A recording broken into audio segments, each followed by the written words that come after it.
ASMR review show. For this video, we are going to be talking about war movies because my reasons for doing this are twofold. One, it is almost Remembrance Day, and this is a time we remember those who have given their lives for our countries that they defend. And of course, that is marked on November 11th, referencing the 11th hour of the 11th day of the 11th month, when it was officially signed that World War I was over. And it is also pertinent because there was the new Netflix movie, All Quiet on the Western Front, which is a movie I was very much hyped for. And I wanted to talk about that one, and I figured, well, why don't we talk about a bunch of other war movies that I really love and I can recommend to you. So that's what we're going to do. All Quiet on the Western Front. It's not necessarily a remake of the 70s and the 30s movies, but they're all based off of a book, and therefore this is another adaptation of the book. And I've not read the book, nor have I actually seen the other two films. I know I'm a very bad film fan, having not seen those classic movies. But from what I've heard on the internet, this new Netflix movie is not that great of an adaptation of the book. But what the internet agrees on, and what I agree on too, is that it is a very great movie. It's a very intense war movie, really showcasing the horrors of war, and also very interesting that it is a film told from the German perspective of World War I. You know, a lot of times it's very easy to sort of see the American, English, French sides of the war, and they're the good guys and everyone's evil on the other side, and you forget that a lot of times it's on the other side, it's a bunch of young guys that don't really even know why they're doing what they're doing. They think they're also the patriotic ones serving their country, fighting the enemy. So this movie does a good job of sort of showing that perspective, does a great job of that. It's both war scenes that almost feel straight out of a horror movie, that's still very enthralling to watch, and beautiful cinematography, great acting, just all around a fantastic war movie. Definitely lived up to my expectations. I'm sure that's going to be on my top films of the year list at the end of it. It's a masterpiece, and I always like when we get good war movies that really do a good job of feeling like real, not too over stylized. So this one's very good. Definitely recommended. It is quite violent and very dark. Not the most violent nor darkest war movie I've seen. That honor goes to other movies we'll talk about today. But yeah, I think it's worth your time and worth the recommendation, and I'm hoping that gets some of the Oscar buzz, because I'm pretty sure it was the German submitted film for the best foreign film in the Oscars category. And I would recommend watching it in the original German language. That's the way it was filmed and shot, and that's the way it makes sense to watch it in, you know. Typically, if I can, I try to watch the movies in the language they were shot in, you know, because that just seems wrong otherwise, you know. I think one of my favorite elements of the film, though, and it's not really a spoiler. Okay, spoiler alert, World War I ends. Right? I know, silly me. But I like how this movie kind of does a good job of showing the seeds and the conflicts and stuff that is inevitably in history going to lead to World War II. You know, we always look at that scenario and how did it happen? How did we let this happen, right? People are always talking about that, but this kind of film sets up those little seeds here and there about, you know, the economic disparity that was imposed on the German people, and the poverty and the famine and the scenarios like that, and also kind of a good job of showing how the younger generation, of not just on the German side but the other sides, like the French side, how they're gonna grow up then when they become the soldiers fighting in World War II. So yeah, that was another very good element of it. Very, just sort of there, not overstated, just stated enough. So yeah, I always like when we get a movie like this one, and it was definitely worth our time. Now we're gonna talk about a whole bunch of other war movies that I really enjoy and I recommend. Most of these, though, you've probably heard of already, or you've seen. I mean, I'll try to throw in a couple more obscure picks here and there, but I mean, for the most part, I am kind of mainstream on the opinion. Like, I'm not gonna come out and say that, oh, that one war movie that Steven Spielberg guy did that everyone loves, oh, it actually sucks.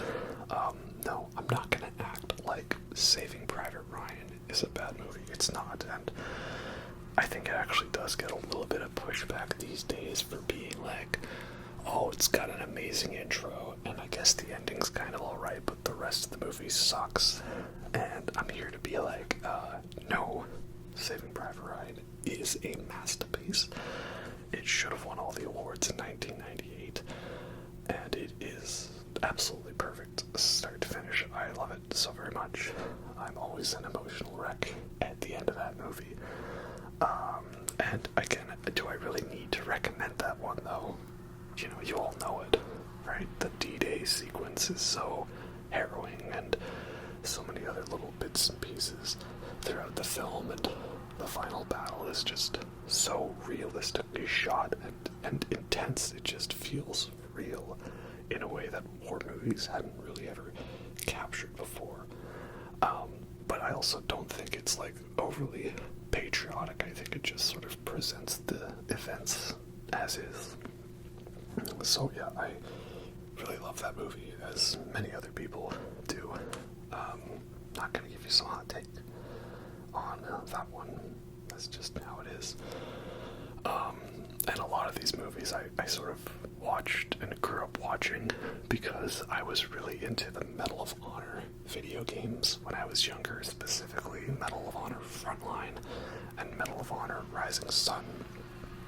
And I also really liked European Assault. So anytime, there was a movie that I realized, like, oh, that was the inspiration on the video game, it always kind of connected with me more, like how the D-Day mission in Medal of Honor Frontline is literally Saving Private Ryan, or the music video for Ghost of You by Mike M, So yeah, that's a masterpiece. And of course, we'll talk about the other Steven Spielberg war movie that's a masterpiece, and that is Schindler's List, the movie that you're not supposed to watch while making out, of course.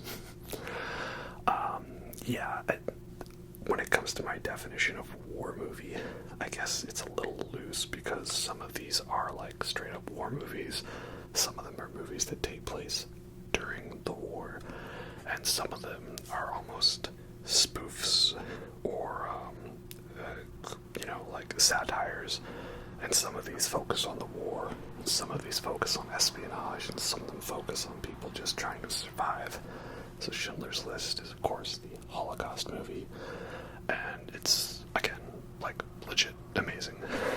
No hot take here that movie actually sucks. Nope. Steven Spielberg is amazing. That movie is amazing, very important. Everyone needs to see it. I remember in high school, a lot of the classes in social studies got to watch that movie, or at least parts of it, and my class was one of the ones that did not. We watched Passion Tale instead, and that movie is not nearly as great as Schindler's List, so I was very disappointed in that. But yeah, I can't believe it again, like Steven Spielberg, guy made Schindler's List and Jurassic Park back to back in the same year. Like, how? Right.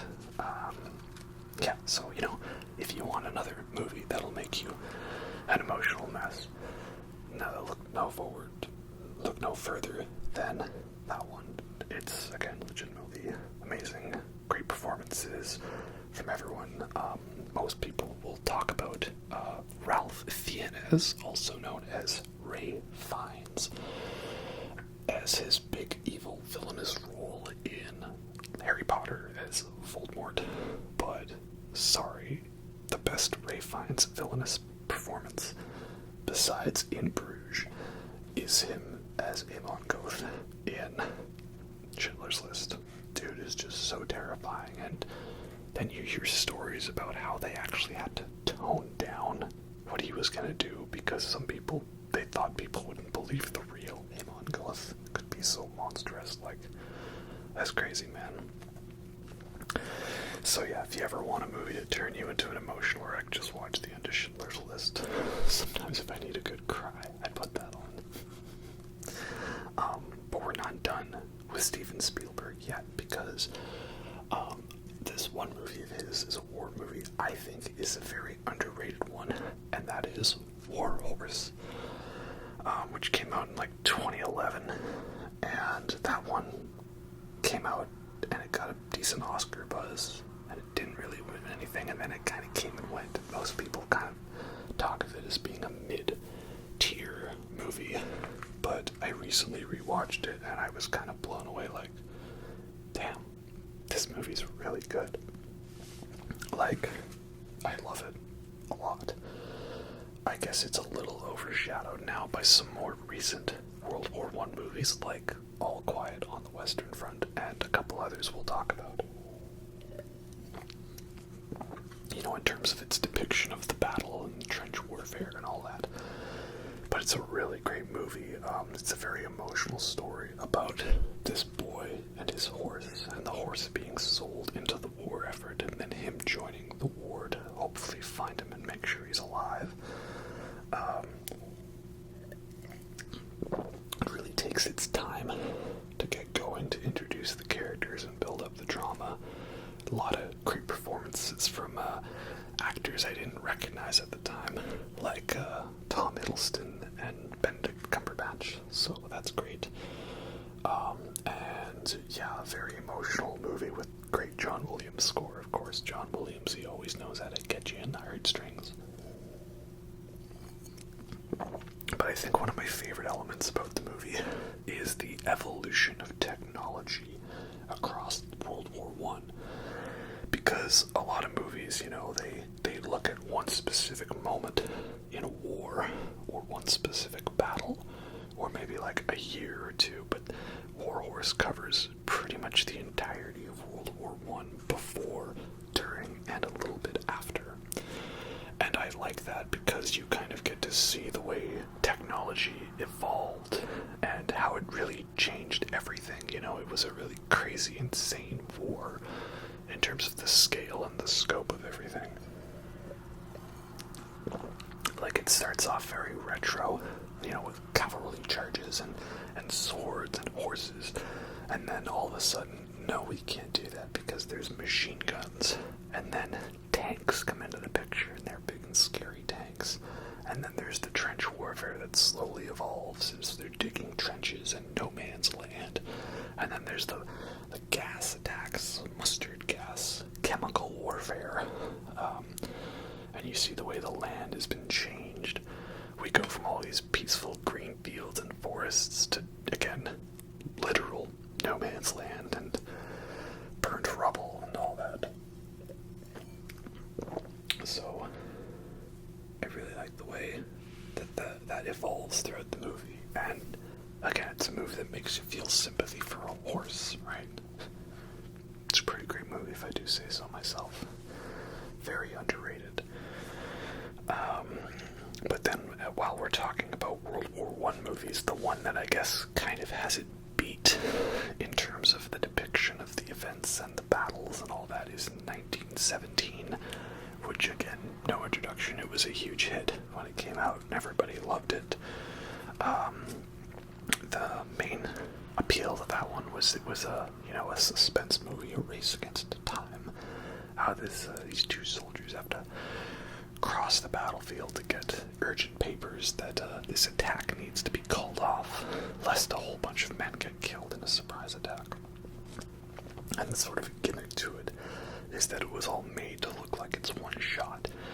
And yes, it is very obvious that it's not all one shot, and there are some moments where, yes, you can tell where the takes were stitched together, but I would say the ability to make it look like one shot is equally as impressive in doing multiple shots. You know, that in of itself is a skill, and it's actually important to the story because you get a better idea of the sense of the passage of time, right? Every minute is key, and you see every minute play out in real time.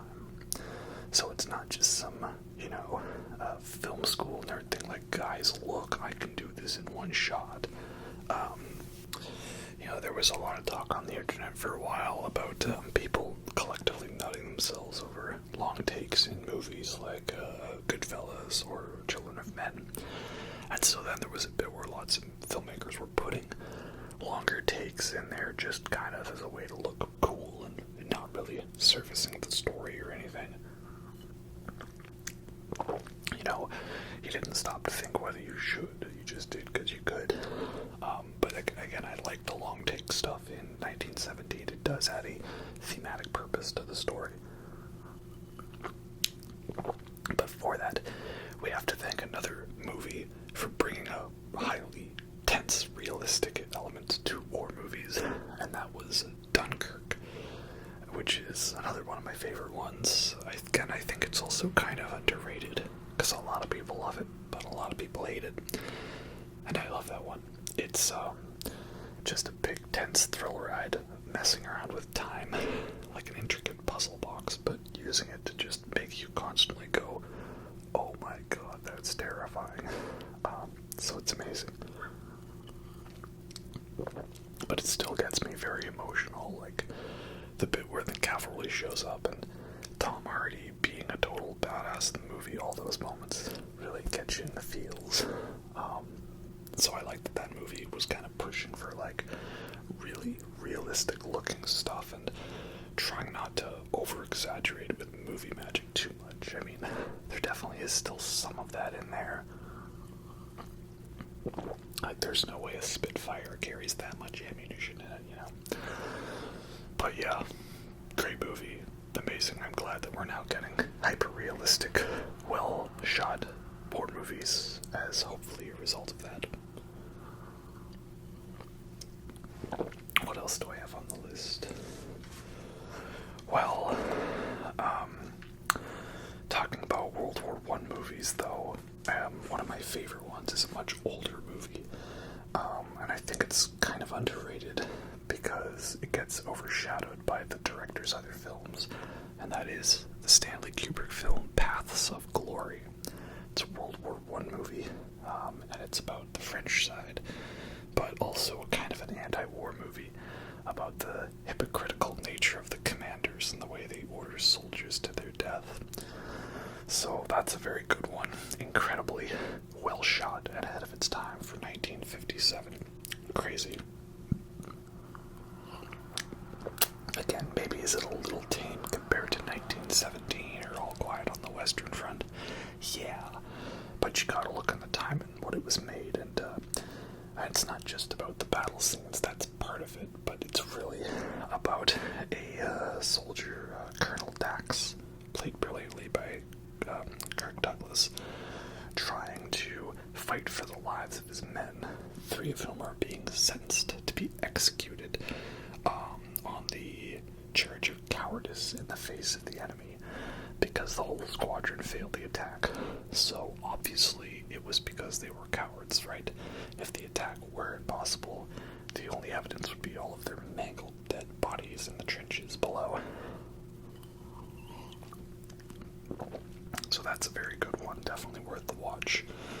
And of course, I do love the other Stanley Kubrick war movie, Full Metal Jacket, which is a Vietnam war movie. And that one also kind of got overshadowed because it came out the year after Platoon. And of course, I recommend Platoon, that's a great movie. But I think I prefer Full Metal Jacket, or at least I've watched it Everyone talks up Drill Sergeant, real-life Drill Sergeant R. Lee Ermey in that movie. You know, you will not laugh, you will not cry. And what is that? Private Pile. He's amazing in the movie. He's like such a horrible person, but you kind of love him for it. It's so much dark humor.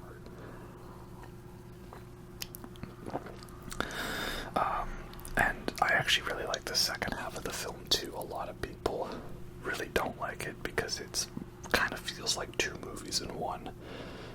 But I like the second half too. The second half has so many great moments, you know. Get some. How do you shoot women and children? Easy. You just don't lead them too much. Ain't war hell. And you can talk the talk, but can you walk the walk? And that photographer with that one dead guy, and he's like, this is my best friend here. He's such a great guy. We've had a lot of good times here, right? Yeah, so I love the whole movie, all the way through. It's great. And I really love, of course, Doctor Strangelove. It's one of my all-time favorite movies, but does that count as a war movie, per se? I don't know. I don't really count it as a war movie. There's like a war in it. It's a Cold War movie. But I don't know. It's just, I think of it just more of as a satire. So I don't know if that counts. I mean, if it counts, then great. Go watch it. And if it doesn't count, then great. Watch it anyways, you know. It's amazing. But maybe we'll talk more about that another time. These are more serious movies we're talking about. Another one I really love that I hadn't heard of till recently, and as soon as I heard about it, I had to go out and watch it right away because it looked amazing. It's a French film called Army of Shadows, and that movie it takes place in World War II, but it's more of a spy movie, an espionage thriller. But it does a really great job of showing how spy work is like dark and dangerous and dirty and not clean, and it's amazing. And it's like 2.5 hours, but it flies by, keeps you intense all the time. It's basically following a group of like French resistance spies trying to, you know, underscore the enemy, the Nazis, in World War II, in, you know, Nazi-occupied France. And the first shot of the movie is such a great shot. It's so ominous. It starts off with just a shot of the Eiffel Tower, and then slowly you see marching come in, and you realize it's the Nazis marching into Paris to take it over.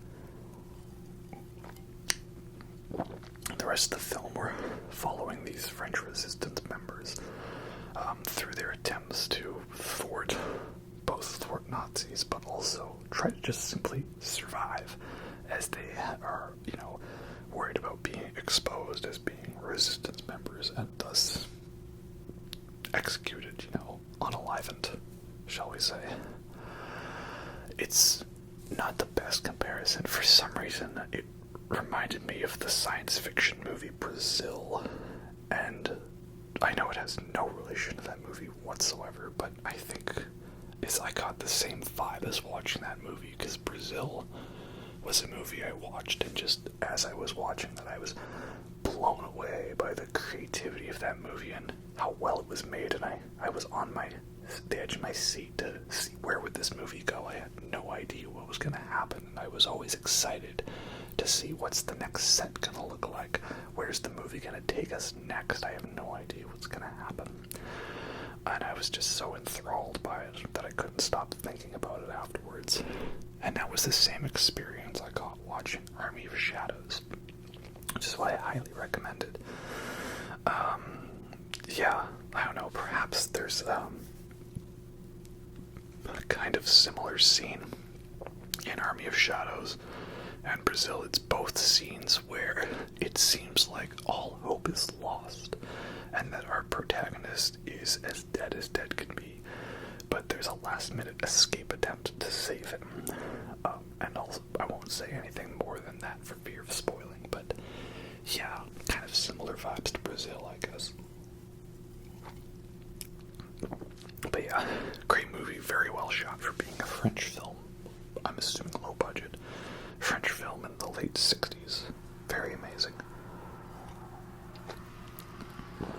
And then, let's see, what else can we talk about on this list here? There's the Peter Jackson documentary, They Shall Not Grow Old, which was another movie I was very hyped for when I heard about it, because it's such a cool concept.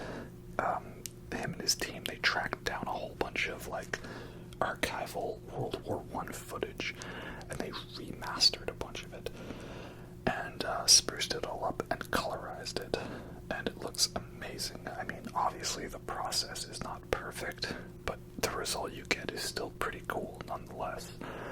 Like, you look at a lot of that old-timey footage, and it's very, like, you know, fast motion, hand-cranked, and so they managed to, like, bring it down to, like, normal frame rates, what we're used to, and it looks amazing. And there's all this, like, archival audio recordings of all these young British lads going off on the war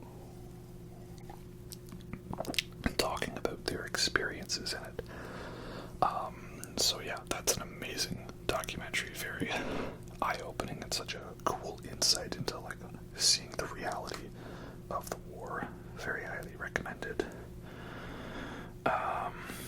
And then what else have we got on here? Well, another World War II movie that I think was pretty underrated, because it did kind of just sort of came and went, and it's understandable because it was a movie coming out in such a stacked year for movies. 2019, that is, I believe, is when this one came out, and that was A Hidden Life, which is a Terrence Malick movie, and that one's, like, it's, again, not a war movie, but it takes place during the war, and it's about this Austrian family who's sort of slowly, their life being taken over by the fascist regime coming in, and them trying to force this guy to adhere to the Nazi Party's ideology, but him refusing. And of course, because it's a Terrence Malick movie, you know there's going to be lots of wide-angle, handheld shots, lots of shots of nature, and people monologuing. Is this the right thing to do? Am I really me? Or am I really you? You know? So it's got all that. So if you don't like Terrence Malick, I don't think this one will win you over. But I do like Terrence Malick, so this one did win me over. And yeah, maybe a bit of a long film. His longest, easily over 3 hours. But that's okay, because Terrence Malick is one of my favorite directors due to the fact that he made what is probably my favorite World War II movie, and that is The Thin Red Line, which I've talked about before, in that out of the 1998 3-hour World War II epics, I prefer this one, right?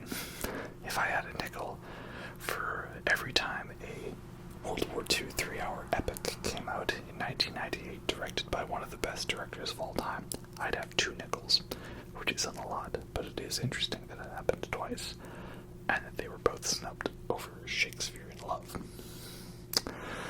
But yeah, The Thin Red Line, I really love this movie. It's a World War II movie about the Guadalcanal battle, which Guadalcanal was like, you know, a series of islands in, like, the South Pacific.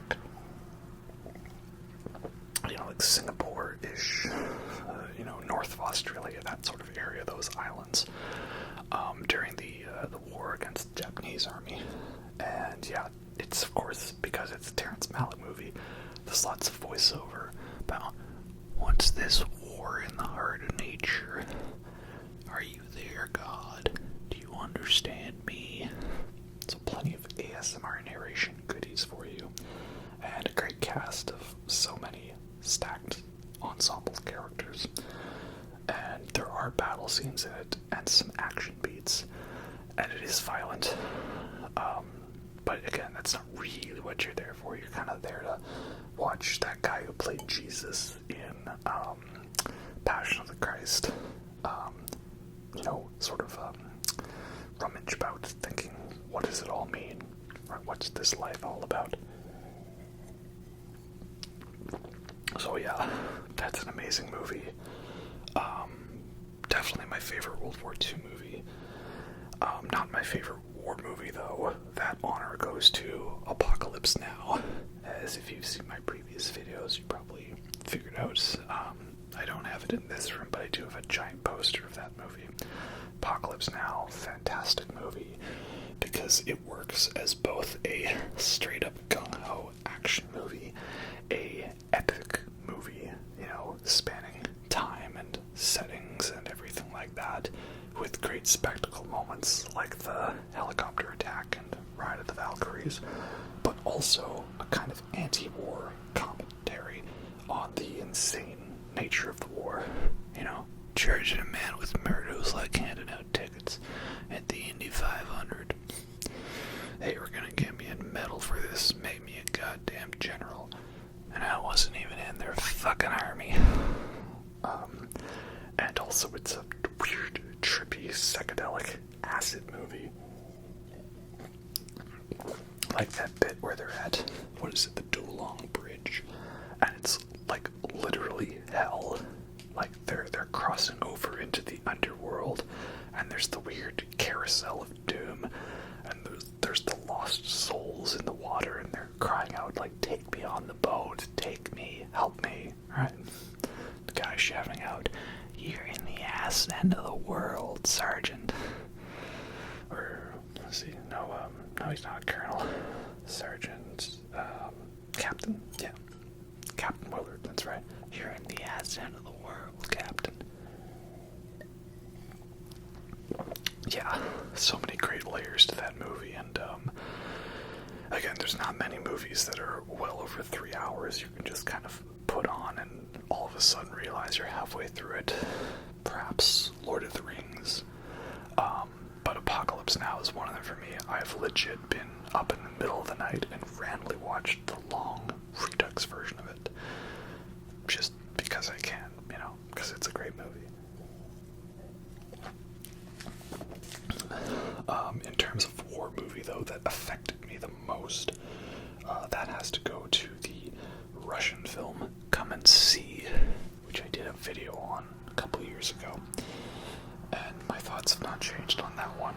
It's a Russian anti-war movie about the Nazis' invasion of Belarusia, at the time currently Belarus. And, it starts off like this young kid thinking, I'm gonna join the partisans and the resistance, and I'm gonna fight and gonna have a good time. And of course, it all goes sour. And it's a very hyper-realistic movie because there's not really like gunfights or shootouts or anything like that. It's just all straight up horror. It's the scariest non-horror movie. And that's the thing, is a lot of these war movies that are anti-war, they still do have to resort to showing cool action scenes and battles and shootouts and gunfights and stuff, and Come and See does a good job of not having to show any of that and still make its point. So yeah, that's a great movie, definitely one of the best uses of Mozart in a film. Yeah. Again, it's hard to talk about that one. It's such a dark movie. And, why don't we lighten up the mood by talking about a kind of spoof comedy, dark comedy, and that is Inglourious Basterds. I talk more about this in a video that I'm in the process of editing at the time of filming in all of Quentin Tarantino's movies. But Inglourious Basterds is a great movie. It's such a fun movie while still being, again, quite horrifying in some ways. Like, everyone has talked up Christoph Waltz as Colonel Hans Landa, and I agree with them. He's one of the best villains ever put to film. Definitely top 5 material. Kills it in every scene he's in. But it still manages to be a great Tarantino film. Have some action beats, but also be more to it than that. just love how he managed to slip a secret foreign film in to the modern mainstream audience, because so many people are allergic to watching movies where they have to read subtitles, and he stealthed us into watching a movie that was like 70% foreign language. So that's amazing. In terms of like war movies that are not World War One, World War Two, and Vietnam, it's a little difficult, at least off the top of my head. The one main example I could think of a modern warfare movie that was pretty amazing was Black Hawk Down, Ridley Scott movie about was it in Mogadishu, I believe. That movie's great. It's actually been a long time since I've watched it because it really stuck with me. But I do need to rewatch that one, and it's really good. And obviously you could tell it was a huge influence on Call of Duty when they made Modern Warfare. That is Call of Duty Modern Warfare, Call of Duty 4, not Call of Duty Modern Warfare, Call of Duty 4, the remake, or Call of Duty Modern Warfare, the new one. But it's actually a prequel. But it's not, but it is. And I don't know, and now they're on Call of Duty Modern Warfare 2. But then there was the remake, so it's Call of Duty Modern Warfare 3, 2.5, I don't know. The point is, Black Hawk Down is a great movie, and I think Ridley Scott's an underrated director. And yes, he sometimes makes a couple of duds here and there, but I'd say ultimately the man that knows what he's doing, for the most part. Black Hawk Down's great. And then a couple of nostalgic war movies for me, shall we say. One of them is A Bridge Too Far, which I think that was directed by Richard Attenborough, who isn't he like the Planet Earth narrator? And isn't he also the Jurassic Park guy, you know, spared no expense? Or am I confusing the Attenboroughs together? I don't know, I might be. This is all off the top of my head. Feel free to correct me in the comments. Anyway, well, whoever made A Bridge Too Far, they did a great job, because that is a very epic movie. That movie is about the failed Operation Market Garden, which was, again, another one I kind of knew about growing up, because that was part of the Medal of Honor Frontline video game. The idea with Operation Market Garden is it was supposed to be a daring, risky plan to hopefully end the war by Christmas of 1944, because there was the D-Day invasion, of course, in June, and they had the footing. They had made landfall and established a base of operations. But then the idea was that they were going to sort of do a joint operation of both paratrooping into enemy lines to secure strongholds, while a series of tanks pushed forward through, sort of collecting a series of bridges. And the idea is that it was going to be one big straight push into Germany and into Berlin. And if they pulled it off, they were going to end the war by Christmas. And of course, everyone funded it. They thought it was a great idea. And, you know, it was daring, bold, but it would end the war soon. But unfortunately, due to many, many factors and things that couldn't have necessarily been predicted, the operation failed, and the Allies had to retreat, and a lot of people were taken as POWs. And so then, of course, the war went on for another year or so. So, yeah, it was a failed operation, unfortunately.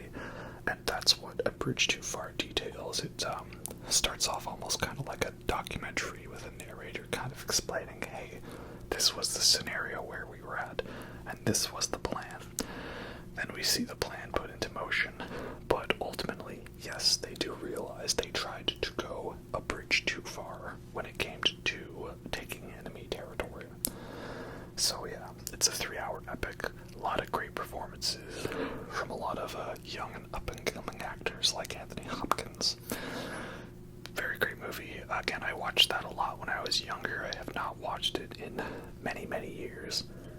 It was like while playing Medal of Honor Frontline, there's a mission where you actually go across Nijmegen Bridge, and that's something that happened in real life. They were trying to take that in Market Garden, and that's part of the movie. So having that all connected as a kid was pretty cool. You know, being interested in the history behind everything, I was always really fascinated by that as a kid. I'd watch lots of like documentaries and stuff and archival footage. And of course, we can't forget about Pearl Harbor. Not the Michael Bay film. No. The event Pearl Harbor, which was very amazingly depicted in the 70s war movie Tora. Yeah, sorry Michael Bay, but they did it better in the 70s. Tora is an amazing movie, and it's a joint production between Japanese and American filmmakers. So you kind of get to see both sides of the events leading up to that battle. There's no overly demonizing of either side here. It's just sort of presenting everything as factual as possible, and there's no annoying love triangle inserted between guys fighting over Kate Beckinsale. And I mean, why were they fighting over Kate Beckinsale? It's not like it was she, and it was not like her in the underworld outfit, if you know what I mean. Yes, I have a type. What can I say? But, yeah, so Tora is a great film. Very accurate depiction of the Pearl Harbor battle, but without being overly Hollywood and overly dramatized. So that's what I like about it. Maybe it doesn't make it the most entertaining film to watch in that way. You know, people might want a little more drama here and there because of that, but I really like that movie a lot. And as someone who's actually been to Pearl Harbor, it's really cool to watch the movie and see the locations. And then I was actually there at, you know, Honolulu and the military base and Pearl Harbor and all that. And I've been to the wreck of the Arizona. That was a very emotional moment to be there and see the monument and everything. And I promised myself I wouldn't get too emotional while filming this video, but I don't know, man. Like, I'm not a soldier. I'm not someone who would ever willingly sign up for the army, but hear these stories, man, and it really gets to you, you know? It really does sometimes. So Tora is a great movie. And then another classic old one that I really liked was, you know, still a dark movie, but a bit on the lighter side in some regards, was The Great Escape. Steve McQueen, Cooler King. I know the part almost went to young up-and-coming actor Rick Dalton, but ultimately I feel that them going with Steve McQueen was better for the role.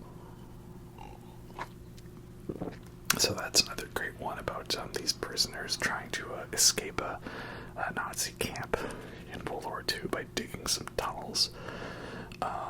And yeah, it's a great one. I really need to rewatch it. I've actually only seen it once back on VHS, I think. Back when video rental stores were a thing. Do you remember video rental stores? I remember video rental stores. I didn't really have too many friends to hang out with growing up, because I was, of course, the weird, awkward, nerdy kid. So I would go with my dad, and we would go to Rogers Video and rent movies there, and just watch something and stuff, or I'd watch something myself. I'd just rent what looks cool. And then eventually, you know, when I started hanging out with a friend, we were like he was living like one block away from a Blockbuster. So every weekend I'd go over to his house, we'd rent stuff from Blockbuster, and you could rent video games. We'd just play a whole bunch of video games and stuff. Watch a whole bunch of movies that way. It was very fun, very nostalgic, alright. And I think there's only one more movie I have to talk about that I wrote down from my mind, and that is the German World War II movie, the U-boat movie, Das Boot, the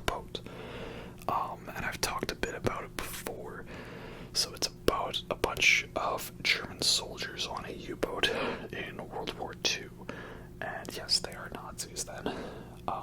But it's a really interesting movie because it's kind of shown you about how all these guys, they're kind of indoctrinated into that ideology, but also they're just kind of doing what they're told. Like, obviously the whole following orders is not a defense. Everyone's debunked that already.